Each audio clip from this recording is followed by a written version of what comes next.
Igreja Açores, o programa com a atualidade da Diocese de Angra para ouvir ao domingo, ao meio-dia, na sua Antena 1 Açores. Olá, já está de volta o Igreja Açores. Na edição de hoje vamos conversar com o professor Fernando Diogo. Vamos abordar a pobreza na região e também no mundo. Mas antes disso, vamos à atualidade da Diocese açoriana. O Evangelho de São João está no centro da 25ª Semana Bíblica Diocesana. De 25 a 29 de novembro, na Ribeira Grande, os encontros acontecem pelas 20 horas no Salão Paroquial de Nossa Senhora da Estrela. O ouvidor e assistente do Secretariado Bíblico, Padre Vítor Medeiros, admite algumas surpresas nos 25 anos. Como são as bodas de prata da realização desta semana de estudos bíblicos, nós temos uma pequena surpresa para os participantes, uma pequena recordação. Temos também depois, no último dia, a celebração do aniversário com um pequeno bolo e uma partilha. De qualquer forma, como habitual, nós teremos alguns livros que estarão sempre à disposição para compra dos participantes, de algum interesse, até mesmo que possa servir para estar a se aproximar a época natalícia de alguma oferta a alguém, algum familiar ou amigo, como também teremos a participação de alguns grupos das diversas paróquias que irão ajudar no momento final de cada dia com um pequeno cântico e oração. O formador é mais uma vez o Padre Francisco Ruivo, da Diocese de Santarém, e o ouvidor espera que os miquelenses aproveitem estes serões. É realmente um modo de enriquecimento no sentido de comunhão e de igreja, de caminhar neste tema que o nosso Bispo achou por bem escolher para a Diocese, a beleza de caminharmos com Cristo. E então é este sentido também que queremos aconchegar, convidando todos a participar nesta Igreja Comunhão para conhecermos a Jesus Cristo, a sua mensagem, através do Evangelho de João. Mesmo que haja algum dia que não possam estar para algum compromisso, que aproveitem o máximo que possam, é o nosso convite a estar todos os dias. A única coisa que talvez seja necessário trazer é o Evangelho de João, ou então a Sagrada Escritura, para que possam acompanhar a reflexão do Padre Dr. Francisco Ruivo. A ouvidoria convida ainda a todos os participantes que levem algum artigo alimentar que reverterá a favor da Cáritas Diocesana e que será entregue posteriormente às famílias carenciadas da ouvidoria.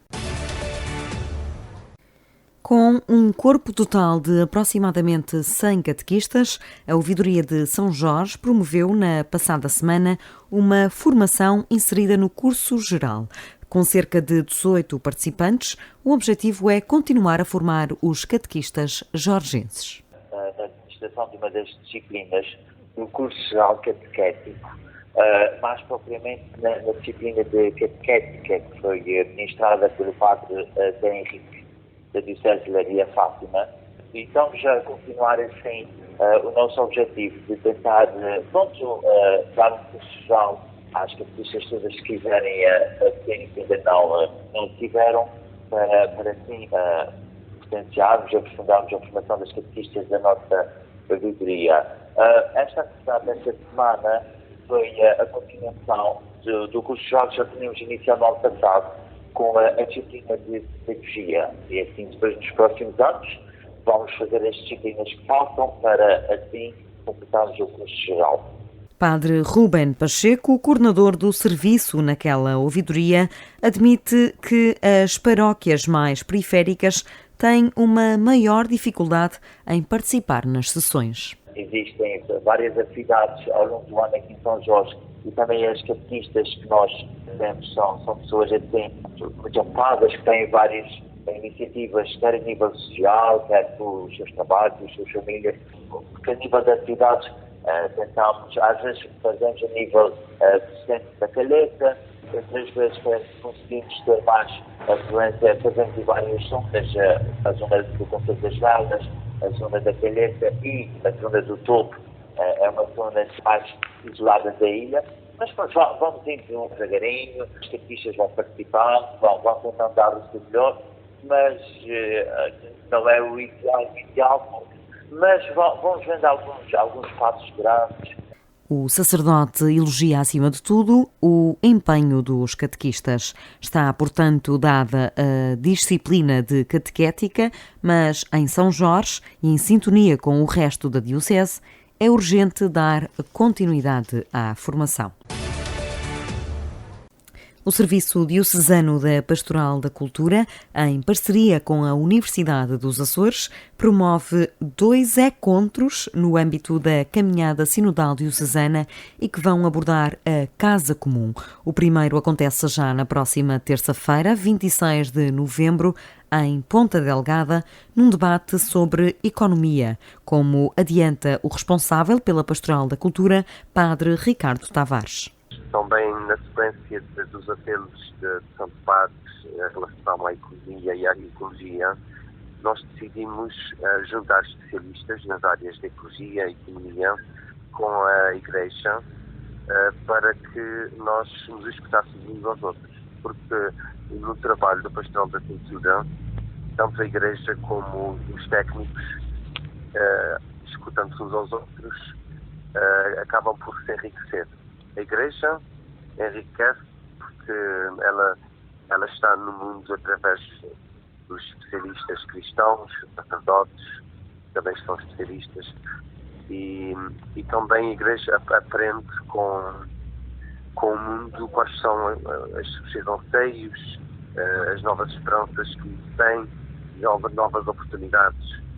O debate, moderado por Francisco Silva, terá como participantes Gualter Furtado, Mário Fortuna, Zoraida Soares, Luís Toste e o próprio Padre Ricardo Tavares. O segundo encontro acontece no Centro Pastoral Pio XII, a 7 de fevereiro. E vai focar no ambiente, ou melhor, nas questões da ecologia integral. Ecologia interior, ecologia exterior, ecologia humana, ecologia natural, etc. Economia, ecologia e humanização nas preocupações da Pastoral da Cultura e da Universidade dos Açores, que, para além da reflexão, querem avaliar a realidade atual da região autónoma dos Açores. O Verme de Deus é o sugestivo nome do livro de Cristopoética do Padre Ricardo Tavares. A obra será lançada no próximo dia 29 de novembro no Teatro Miquelense e tem a chancela das Letras Lavadas. É um conjunto de 95 reflexões sobre a mística com linguagem poética, sobre as problemáticas contemporâneas, sobre o desenvolvimento do nosso espírito. E é a partir de uma alegoria, que é o verme, a partir do Salmo 22, em que Jesus se compara a um verme que é desprezível aos olhos das pessoas. O livro do sacerdote biblista e professor já teve leitores e as opiniões têm sido, para o autor, surpreendentes. As pessoas que já o leram nestes últimos dias, desde que o livro foi distribuído e já está à venda, as pessoas fazem um feedback interessante porque veem dimensões que eu próprio não conseguia discernir. Porque o livro, embora tenha uma linguagem crua, que fala da nossa verenidade, o livro é um livro de esperança, porque, se reparar, os vermes são seres extremamente importantes no equilíbrio da natureza, dos ecossistemas. São eles que fazem com que a vida circule e eles fazem o seu trabalho de uma forma muito discreta, misteriosa, mas é fundamental para a vida. O Verme de Deus está à venda em diversos pontos, na editora, nas livrarias do Seminário em Angra e em Ponta Delgada, na loja do Adriano, em Angra, no Telégrafo, na Horta e nas FNACs no continente português. Fernando Diogo é doutorado em Ciências Sociais, é professor da Universidade dos Açores e especialista em Sociologia. É o convidado deste programa depois do 3º Dia Mundial dos Pobres, que se assinalou no passado domingo, dia 17 de novembro. Obrigada por estar connosco. Boa tarde. Como é que podemos caracterizar a pobreza nos Açores? Podemos caracterizar a pobreza nos Açores de forma muito aprofundada, de muitas maneiras, mas para começar essa caracterização devemos partir de um dado, é que é um fenómeno muito preocupante que afeta quase 1 em cada 3 açorianos. E como é que mais aprofundadamente conseguimos caracterizar este nível extremo de pobreza que vivemos na região? Pronto, há muitas outras coisas que se pode associar. A pobreza não existe num vácuo, ela está associada à forma como a sociedade açoriana se organiza, quer do ponto de vista social em sentido estrito, quer do ponto de vista económico. E são de facto estas as duas grandes áreas que estão muito associadas à pobreza nos Açores. Há, por exemplo, uma dimensão histórica nesta pobreza. Isto não aconteceu agora, é uma coisa que tem vindo a acontecer ao longo da história. Aliás, ela tem vindo a diminuir, esta pobreza nos Açores tem vindo a diminuir. Está muito associada com níveis de escolaridade bastante baixos, com uma esperança de ir ao nascer mais baixa que para as restantes regiões do país e para o conjunto do país. Está muito associada com um mercado de trabalho que tem muito assente em atividades muito caracterizadas por uma má qualidade do emprego ou uma má qualidade do trabalho em menor rigor. Está muito associada com algumas questões culturais que têm a ver com o papel do homem como provedor de recursos e a mulher ficar em casa, mas tudo isto está em grandes modificações, não é? Mas pronto, são aqui algumas pinceladas daquilo que é a pobreza nos Açores. E aliás, uma outra coisa também muito importante para terminar estas pinceladas é que ela se distribui de forma bastante diferente entre as ilhas. Ela concentra-se em grande parte em São Miguel, um pouco na Terceira, e há um número ainda grande de outras ilhas onde o valor da pobreza é bastante mais baixo do que nestas duas, em especial do que São Miguel, que é de facto o caso mais preocupante. E podemos dizer que é proporcional à população, à densidade populacional de cada ilha? Não. Pelo contrário, não. O número de pobres em São Miguel está muito acima do número de miquelenses no total dos açorianos. E nós conseguimos ver isto não diretamente com os valores da pobreza, porque estes valores só são calculados por região e, portanto, não há por concelho nem por ilha, mas através dos dados de outras variáveis, por exemplo, o rendimento social de inserção, a ação social escolar, o complemento solidário para idosos, nós conseguimos ver como é que a pobreza, que são medidas indiretas de pobreza, como é que a pobreza se distribui no território regional. E ela concentra-se essencialmente em São Miguel, e os valores de pobreza em São Miguel estão muito acima do peso de São Miguel no total da população dos Açores. São Miguel tem sensivelmente um pouco mais de metade da população dos Açores, concentra sensivelmente 2/3 dos pobres, portanto, à volta de 66% a 70% dos pobres dos Açores. Okay? A Terceira já é abaixo, a Terceira tem à volta de 20%, grosso modo, da população dos Açores, mas o número de pobres que está na Terceira estará à volta dos 16, 17, 18%, se calhar o valor mais correto é 18%, e eu estou a dizer que estas coisas com estes valores tão imprecisos, porque de facto não temos os dados rigorosos sobre a pobreza dos Açores, estamos a trabalhar com dados indiretos, não é? Portanto, não... No entanto, a Ilha de São Miguel é que recebe mais planos de luta contra a pobreza, mais investimento, é também a que tem maior progresso em diversas áreas. Como é que isto se explica? A pobreza é uma inevitabilidade? Não, a pobreza está longe de ser uma inevitabilidade. Se nós olharmos para a história humana, e agora enfim, fazemos a abstração de pensar dos Açores para pensar para a história humana, durante a maior parte da história humana não havia pobreza, não é? Por estranho que possa parecer, não havia pobreza. A pobreza é uma consequência da invenção da agricultura e da acumulação da riqueza e da acumulação de desigualdades de distribuição da riqueza. Portanto, a pobreza é um fenómeno que tem 12 mil anos. e que a partir do momento em que a agricultura assim se foi inventada e começou a haver possibilidade de acumular riqueza, o que se verificou foi desigualdades extremas de acumulação da riqueza, em que um pequeno número muito reduzido de pessoas extremamente ricas e a esmagadora maioria das pessoas muito pobres no linear da sua existência, ou até com muita frequência abaixo disso. Ao longo dos últimos 100, 150 anos, o que se verificou foi que, sobretudo nos países ocidentais, houve, digamos assim, uma atenuação forte destas desigualdades extremas que existiram ao longo deste último período da história, da Revolução Neolítica até agora, e a taxa de pobreza tem vindo a reduzir paulatinamente, com diferenças que têm a ver com contingências da história, com as desgraças das guerras, por exemplo. Mas chegámos ao ponto em que alguns países reduziram a pobreza para níveis vestigiais, porque não, nomeadamente países do norte da Europa, que têm taxas de pobreza à volta dos 5%, e já podemos dizer que é um nível que está quase, que significa quase redução da pobreza. Um valor deste, à volta dos 5%, é um valor que é quase técnico. Não há muitas pessoas pobres nestes países. Agora, porque não fazê-lo também noutros territórios, como por exemplo em Portugal e em especial nos Açores, não é? Acho que temos de facto uma grande margem para melhorar a situação dos açorianos em particular e reduzir bastante a taxa de pobreza. Acho que é perfeitamente possível e, aliás, isso tem vindo a acontecer ao longo dos últimos anos. A situação era muito, muito preocupante na monarquia liberal, no século XIX, tem vindo a melhorar, mas não da forma como nós queríamos, não é? Nós gostaríamos de ter um valor na média nacional próximo dos 17% e não próximo dos 30%, como temos, não é?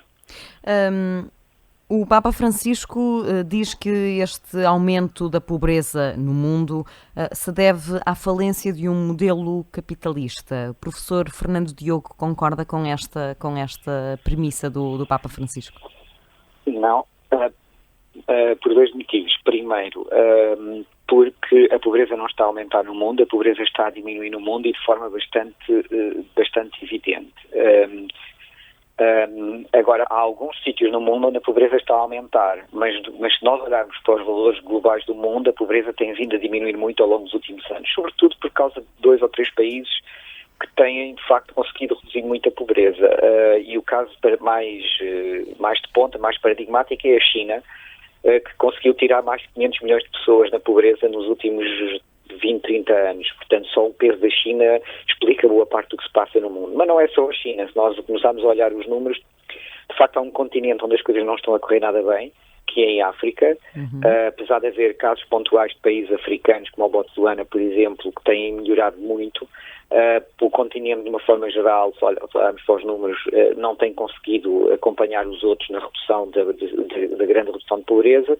E depois há algumas inversões preocupantes. O caso mais de ponta é o caso do Brasil, que durante os governos de Fernando Henrique Cardoso, Lula da Silva e Dilma Rousseff conseguiu tirar mais de 30 milhões de pessoas da pobreza extrema, porque a pobreza não é toda igual e há uma forma particularmente gravosa que é a pobreza extrema. Mas com o atual presidente os níveis de pobreza extrema e de pobreza estão a aumentar novamente, não é? O que só seria de espantar para quem não soubesse o que aí vinha, não é? Sim, não soubesse o que é que ele vinha, não é? Mas é um caso preocupante, porque o Brasil é um país grande a nível mundial, tem mais de 200 milhões de habitantes, não é? É um dos maiores países do mundo e, portanto, os valores do Brasil têm influência nos valores do mundo. Mas mesmo assim há, de facto, uma redução, continua a haver esta redução grande da pobreza no mundo. Agora, o que está a aumentar, e se calhar era isso que o Papa Francisco se queria referir, é as desigualdades de distribuição de rendimento. Isto é, há um número cada vez mais pequeno de indivíduos, que neste momento contamos na ordem de algumas dezenas, que têm, a nível mundial, uma percentagem cada vez maior da riqueza produzida no mundo, numa situação que é, do meu ver, absolutamente incompreensível. Isso, de facto, tem a ver com o falhanço do sistema capitalista, e, nesse sentido, o sistema capitalista está muito longe de ser perfeito, está-nos a dar algumas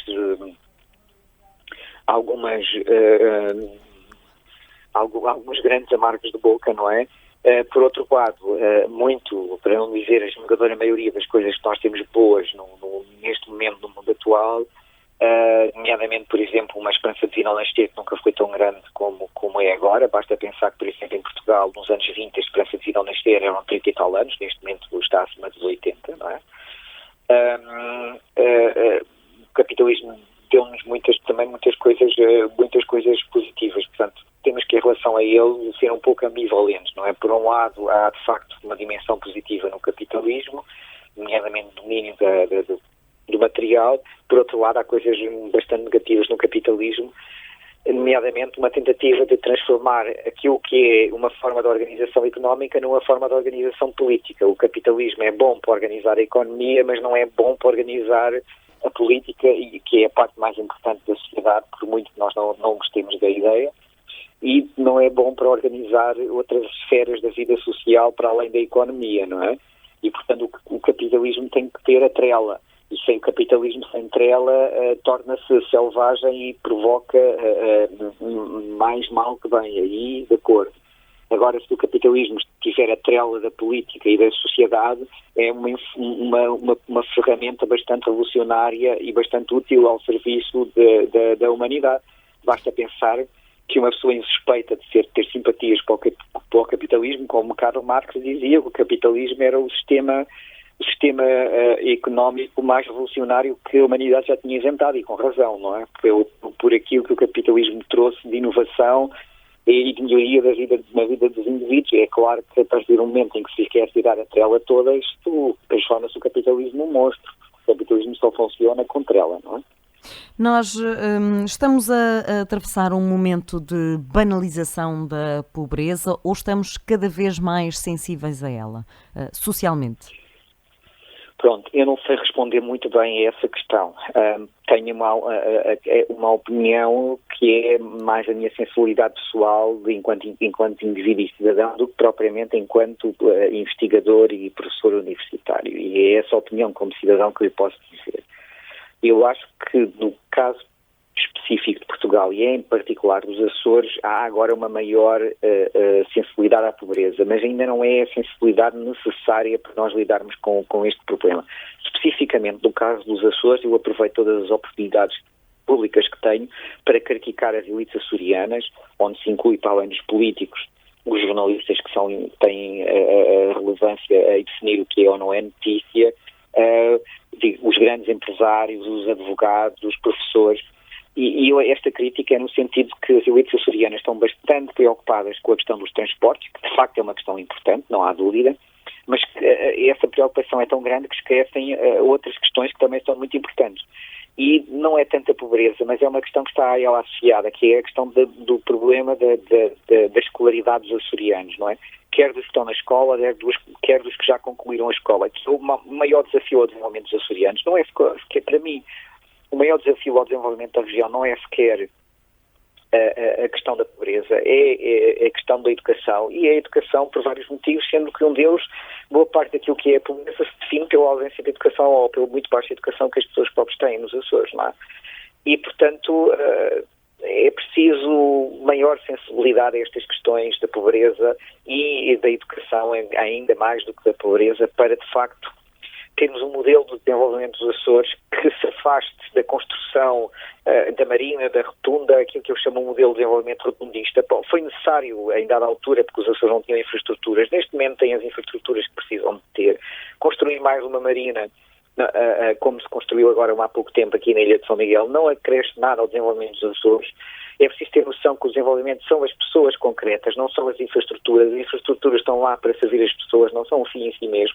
E, portanto, mais uma marina, ou mais um polivalente de serviço, ou mais uma escola, ou mais uma rotunda, não acrescenta nada.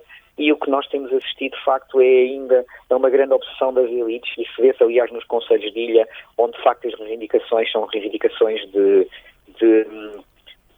perante o Governo Regional, são reivindicações de obras, não é? De uma forma geral, poucas há que pensem para além de construir mais uma obra. E isso é também, ao mesmo tempo, não só uma crítica, mas o grande desafio às elites açorianas, não é? Que, como já disse, não são apenas os políticos, são as elites, os responsáveis, as pessoas que têm algum tipo de poder na região. é preciso desafiar estas pessoas a pensarem os Açores de uma outra maneira, as suas ilhas de uma outra maneira, a pensarem, de facto, em função das pessoas e não em função das obras, porque há dinheiro com obras. Não é? E depois a obra faz-se, os empreiteiros e os trabalhadores vão para casa e ela não produz grande coisa em termos de desenvolvimento. O que é que uma escola em si contribui para a melhoria do ensino, do sucesso escolar das crianças? Muitíssimo pouco, para não dizer nada. Não é? Para dar um exemplo que se calhar não estava à espera. A pobreza, agora falando em termos de sinalização e de estarmos atentos à pobreza da porta ao lado, a pobreza chamada envergonhada está a ser devidamente sinalizada na região ou estamos todos demasiado focados naquela pobreza mais declarada? É assim, na região, o Estado, através das estruturas regionais, tem já, e aliás com a articulação com as EPSS, incluindo aí as misericórdias, a estrutura regional digamos assim, já dá um apoio suficiente às pessoas no sentido de as impedir de caírem em situações de extrema miséria. Agora, este sistema tem um pressuposto, que é o pressuposto que as pessoas que precisam de ajuda vão ter com quem as pode ajudar. Se as pessoas vivem numa situação de vergonha e não vão pedir ajuda, são, digamos assim, cegas a este sistema. É aquilo que nas ciências sociais se chama as cifras negras ou as cifras cinzentas. Se há uma atividade social, se há uma vivência qualquer que é feita por trás de portas, de forma escondida, não é possível de entrar nas estatísticas e nos apoios. Agora, eu não estou com isto a dizer, atenção, que esta estatística que eu referi, que a taxa de pobreza nos Açores foi em 2017 30%, e é o último valor, dia 26 de novembro, portanto, muito proximamente vamos ter novos resultados. Não sei se estes novos resultados trarão dados para os Açores, mas espero que sim. Vamos ter pelo menos novos resultados para Portugal. Agora, estes dados estatísticos que temos são sólidos, portanto, a pobreza envergonhada está lá plasmada. Agora, o que eu acho que está a acontecer é que a pobreza envergonhada, pela sua própria característica de ser envergonhada, não está a ser tão enquadrada como a restante. De qualquer forma, o Governo Regional tem um plano regional de luta contra a pobreza. Eu, aliás, participei na elaboração desse plano com muita honra, onde estas questões estão a ser abordadas. Agora, como eu costumo dizer, não há milagres neste sentido, que se nós não soubermos quem são as pessoas, não conseguimos chegar a elas, e, portanto, se as pessoas não se manifestarem minimamente, haverá sempre muita dificuldade a chegar a elas. Por muito proativos que o Governo e as estruturas regionais de apoio sejam, haverá sempre muita dificuldade em chegar às pessoas que escondem a sua situação de pobreza. De qualquer forma, eu pessoalmente estou convencido que o número de casos não será muito grande. Isto é um convencimento, atenção.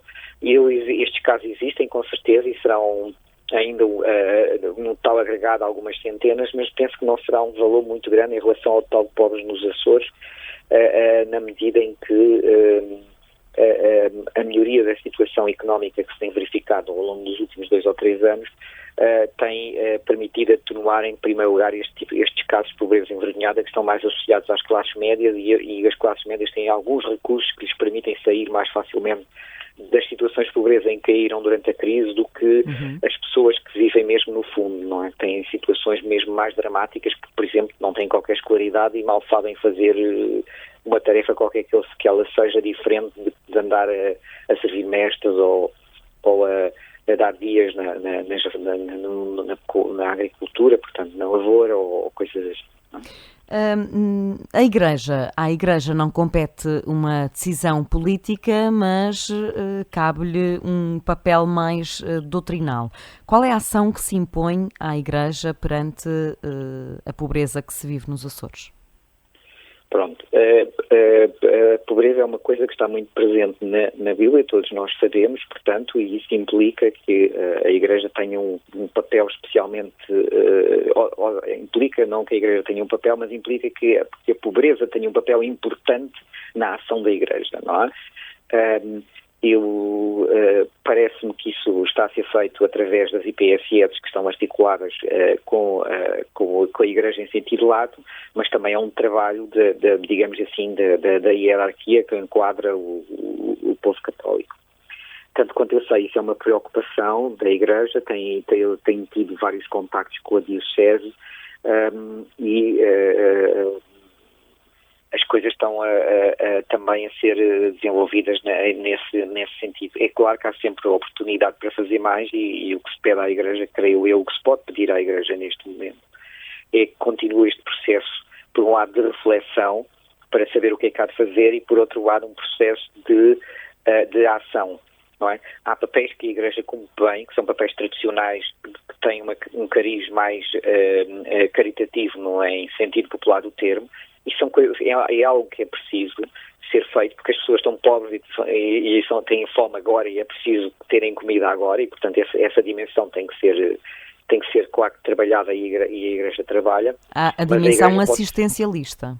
A dimensão assistencialista, portanto, é incontornável, não é? Agora, não podemos reduzir nem o papel da Igreja, nem o papel do Estado e da sociedade à dimensão assistencialista. Temos que ir muito mais para além disso, temos que ser muito ambiciosos, não é?